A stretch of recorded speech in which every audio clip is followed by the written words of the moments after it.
नमस्कार प्यारे दर्शकों, मैं हूं कमल दुबे, आपका ज्योतिष मित्र। सौभाग्य सलाह में आपका स्वागत करता हूं। प्यारे दर्शकों, 10 सितंबर 2022 से पितृपक्ष का प्रारंभ हो रहा है। 25 सितंबर 2022 तक पितृपक्ष चलेगा। इस पितृपक्ष में हम अपने पितरों को प्रसन्न करके जीवन में आ रहे बहुत सारे संघर्षों से मुक्ति पा सकते हैं। आज का हमारा विषय है पितृपक्ष में पूजा पाठ से संघर्ष से पाएं मुक्ति। क्योंकि पितृदेव के प्रसन्न होने से हमारे जीवन में हर प्रकार से खुशहाली आती है। ऐसा शास्त्रों में कहा गया है कि मनुष्य इसलिए मजबूत होता है, उसमें शक्तियाँ होती हैं, क्योंकि सूर्य देव का प्रकाश उसे 12 घंटे प्राप्त होता है। और हमसे अधिक मजबूत हमारे पितृदेव होते हैं, क्योंकि वह जहाँ रहते हैं या जहाँ उनका वास है, उनको सूर्य देव का दर्शन लगातार 15 दिन तक होता रहता है। और हमसे और पितृदेव से भी मजबूत होते हैं देवगण, क्योंकि वह जहाँ निवास करते हैं वहाँ से सूर्य देव का दर्शन लगातार 6 महीने तक होता रहता है। प्यारे दर्शकों, सूर्य देव आरोग्यता के कारक हैं। सूर्य देव हमारे पर्सनालिटी के कारक हैं। सूर्य देव हमारे जीवन में आ रहे संघर्षों के मुक्ति के कारक हैं। अगर सूर्य देव की प्रसन्नता हमारे ऊपर बनी रहे तो निश्चित तौर पे जीवन में बड़े से बड़े संघर्ष से हम सब मुक्ति पा सकते हैं। आज पितृदेव के विषय में बात करेंगे। एक छोटे से पूजा पाठ के माध्यम से उनको प्रसन्न करके हम जीवन के बहुत सारे परेशानियों से मुक्ति पा सकते हैं।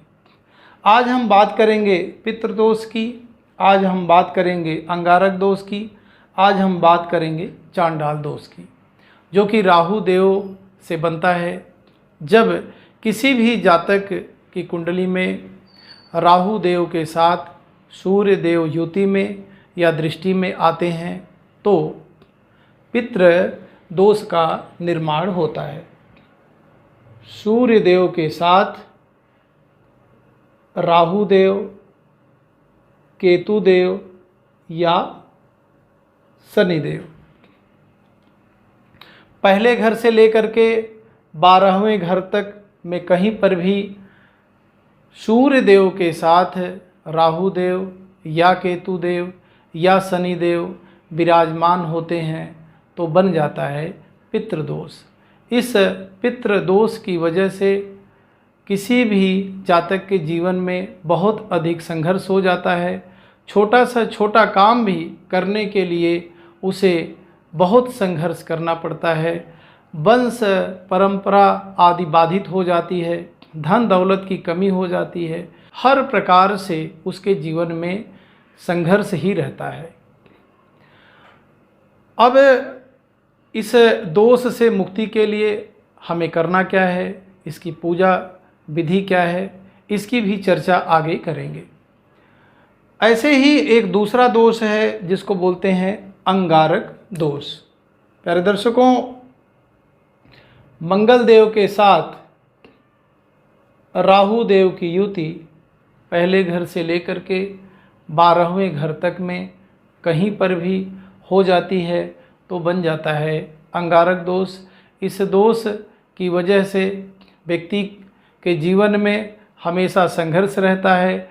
चोट चपेट लगने की हमेशा संभावना बनी रहती है। व्यक्ति चोट चपेट से बचता है तो कुछ ऐसे रोग हो जाते हैं जिसमें ऑपरेशन वगैरह कराने की ज़रूरत पड़ जाती है। यह भी एक बड़ा दोष है। इस दोष से मुक्ति का भी आज आपको उपाय बताते हैं। अगले दोष की बात करें जिसको बोलते हैं चांडाल दोष। राहु देव के साथ गुरुदेव पहले घर से लेकर के 12वें घर तक में कहीं पर भी विराजमान हो जाएं तो बन जाता है चांडाल दोष।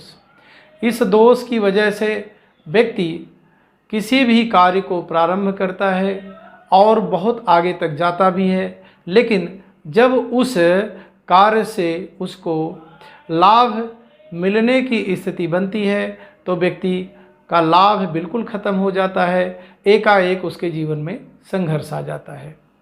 तो इस प्रकार से यह जो दोष हमारे जीवन में बन रहे हैं, अगर पितृपक्ष में हम अपने पितरों को पूजा पाठ के माध्यम से याद करें, जिस प्रकार से हम सब भोजन करते हैं उसी प्रकार से पहला भोजन की थाली जल सहित दक्षिण दिशा में हम अपने पितरों को अर्पित करें और उनका आवाहन करें, उनसे प्रार्थना करें कि हे पितृदेव, आपके आशीर्वाद से ही इस पृथ्वी लोक में हम सब सुखी हैं।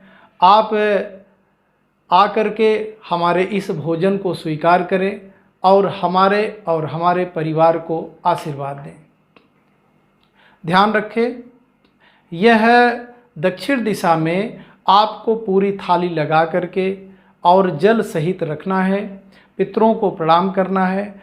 ऐसे ही शाम को भी सबसे पहले पितरों को भोजन निकालें, उसके बाद परिवार के सभी लोग भोजन करें। इसके साथ ब्राह्मण को भोजन कराएं, कुत्ते को रोटी खिलाएं, गाय को रोटी खिलाएं और कौओं के लिए भी रोटी निकालें और अच्छे भोजन को बनाएं, शुद्ध भोजन बनाएं, शाकाहारी बनाएं, उसमें लहसुन और प्याज का सेवन न करें। प्यारे दर्शकों, इसके अलावा जो भी हमारे पितृ हैं, जिस तिथि में वो इस संसार को छोड़ करके गए हैं, योग्य ब्राह्मण को बुला करके उनको पिंडदान करें, तर्पण करें, तो पितृदेव बहुत प्रसन्न होते हैं और हमें खूब आशीर्वाद देते हैं। आशीर्वाद दे करके हमारे जीवन में आ रहे संघर्ष को कम करते हैं।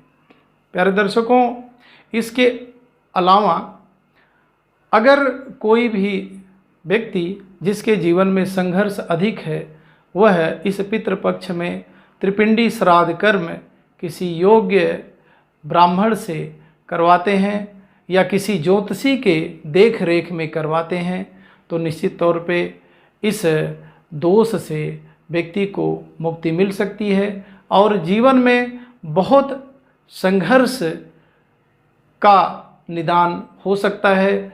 इसमें वंश परंपरा आदि बाधित अगर हो रही है तो पुत्र पौत्र की प्राप्ति होती है। अगर किसी का शादी विवाह नहीं हो रहा है तो शादी विवाह होने के योग बन जाते हैं। अगर किसी का व्यवसाय कहीं न कहीं बाधित हो रहा है तो व्यवसाय में भी वृद्धि होनी शुरू हो जाती है। इस पितृपक्ष में अगर हम सभी लोग अपने पितरों का सही ढंग से तर्पण करें, सही ढंग से उनको सम्मान दें, सही ढंग से उनको भोजन कराएं और सही ढंग से पूजा पाठ करें, उनके आगमन पर खुशी व्यक्त करें और उनसे प्रार्थना करें कि आपका आशीर्वाद बना रहेगा, तभी हमारे जीवन में हर प्रकार के संघर्ष से हमें मुक्ति मिल सकती है। प्यारे दर्शकों, इसके अलावा चंद्रदेव के साथ राहुदेव, केतुदेव या शनिदेव दृष्टि में या युति में विराजमान होते हैं किसी भी जातक की कुंडली में पहले घर से लेकर के 12वें घर तक कहीं पर, तो यह ग्रहण दोष हो जाता है, विष दोष हो जाता है। यह भी पितृदोष की ही श्रेणी में आता है। एक विशेष उपाय आपको बताते हैं। जब पितृपक्ष प्रारंभ हो तो शाम के समय जब सूर्यास्त हो जाए तो दक्षिण दिशा की तरफ आप आसन बिछा करके बैठें और एक विशेष मंत्र बता रहा हूँ, उस मंत्र का संकल्प के साथ जाप करें तो निश्चित तौर पे आपके जीवन में जो भी दोष है उस दोष से मुक्ति मिल सकती है। यह मंत्र है ओम पितृगणाय विद्महे जगत धारिणी धीमहि तन्नो पितरो प्रचोदयात्। मंत्र को दोबारा सुन लें। ओम पितृगणाय विद्महे जगत धारिणी धीमहि तन्नो पितरो प्रचोदयात्। हाथ की हथेली पे जल लें, अपने संकल्प को पढ़ें, बोलें कि आपको आपके पितृ देवताओं से क्या चाहिए।